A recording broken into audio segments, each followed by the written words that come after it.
Hi, this is Joe Bullitt, and today we're going to look at strings. Not this kind of string. We're going to look at strings inside the computer. In other words, we're going to be looking at how the computer looks at things that look very much like sentences. In fact, we'll see the computer look at the things, the characters that we have, and present it to our console as we do an application. So let's get into Visual Studio and learn about strings.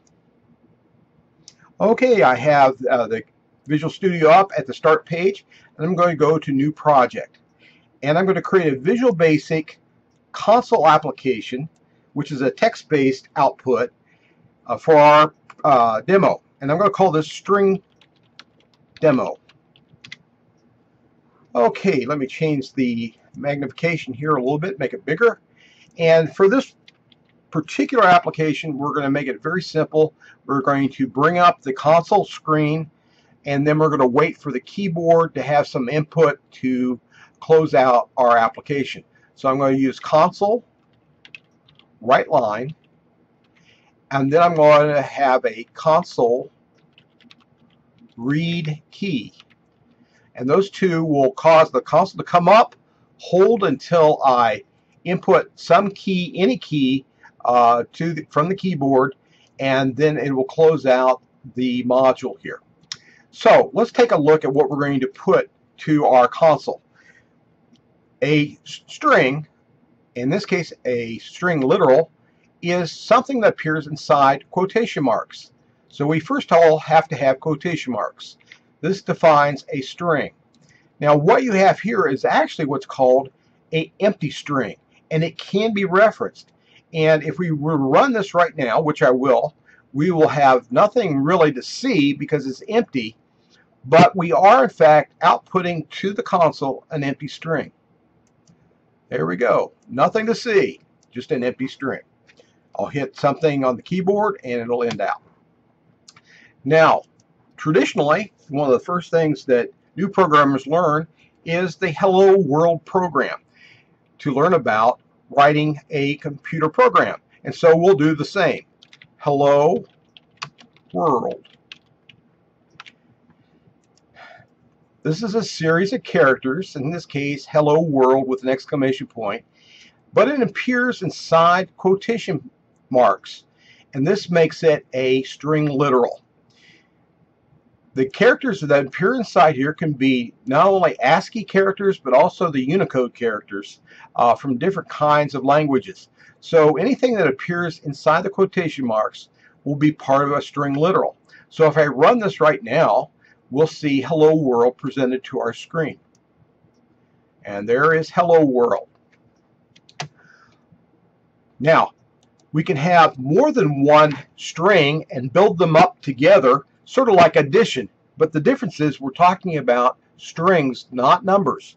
And for that we use the ampersand character, which is the special character that appears above the 7 on a traditional keyboard. The ampersand character takes the string on the left and brings it together or joins it together to the string on the right. And if I put in "have a great day" and put it in quotation marks, I have a string on the left, a string on the right, and the ampersand concatenates or brings together those two strings to create one big string to write to the console. Let's run this. Hello World, have a great day. So we can have different strings in there. Now let's talk about something else. If I have a number, for example 1, 2, 3, put in here. 1, 2, 3 in this case is not a number, but the characters of 1, 2, and 3 on that. So they are not used for math functions in this case. They are used strictly as characters. So if I ran this, we'll see Hello World space 1, 2, 3. There we go. Now, an important thing to remember is sometimes when we're working with a computer, we need to work with strings. And a Hello World or numbers inside quotation marks are strings. Other times we're working with numbers just as numbers used for math functions. In that case, they do not appear with quotation marks around them. So remember that if I see a number that's inside quotes, it's a string, not a number. So it's just a collection of characters inside the quotation marks. And we use the amber sign to join together different strings together. In fact, I could add another string on the end of this one if I wanted to. That's all. And that'll bring the first string together, concatenate with the space, 1, 2, 3 characters, concatenate again with a space, that's all, and we'll have one big string outputted to the console. Let's see that. Hello world, 1, 2, 3, that's all. Well, that's all for this time on that. Get your hands dirty in the code, learn about strings. Remember, strings are any Unicode characters that appear inside quotation marks.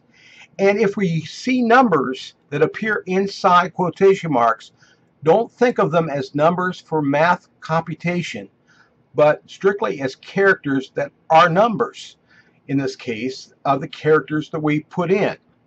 If I have numbers, though, without the quotation marks, they are, in fact, numbers, and they'll process differently. So we need to sometimes know whether we're working with strings or we're working with numbers. And the important thing is to know that a string, in this case a string literal, appears inside quotation marks. I can have an empty string where I have 2 quotation marks but nothing in between them on that. And that is a string that I can reference, but it will not have any value in it. So that is the whole of the string theory for this time on that.